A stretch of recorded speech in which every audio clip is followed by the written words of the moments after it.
My name is Christine Lincoln, and I am the Poet Laureate of York.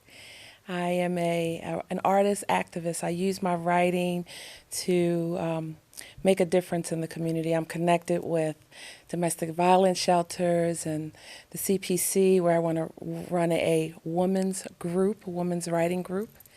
And my goal and mission in life is to give as many people as possible a voice through the written word.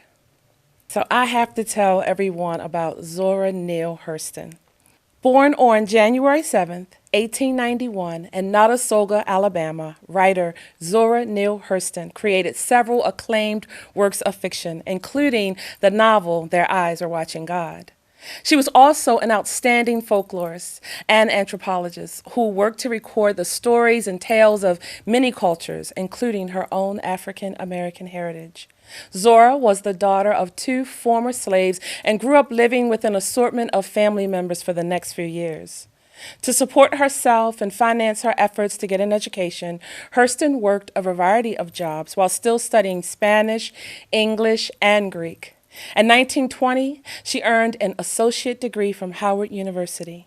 Living in Harlem in the 1920s, Hurston befriended the likes of Langston Hughes and Countee Cullen.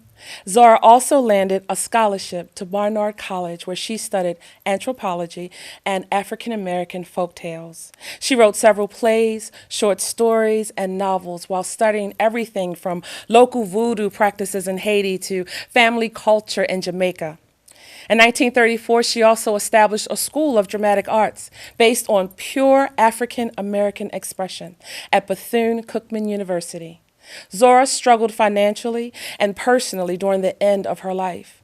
She was often misunderstood or criticized for the racially charged history in her books, for the dialects her realistic characters used, or for her political views. Zora was a fierce civil rights advocate who encouraged African Americans not to depend on the government and who encouraged independence for both women and people of color. No matter what public opinion voice, Zora had a unique voice that was always her own, and it was a voice that has influenced some of the greatest modern writers of color in the century. I know for a fact that were it not for Zora Neale Hurston coming before me, I would never have been able to write my book, Sap Rising, which dwells heavily into dialect and the African American culture in a small black community. And so she gave me the freedom to have my voice. And I want to say thank you, Zora Neale Hurston, for being brave and fierce.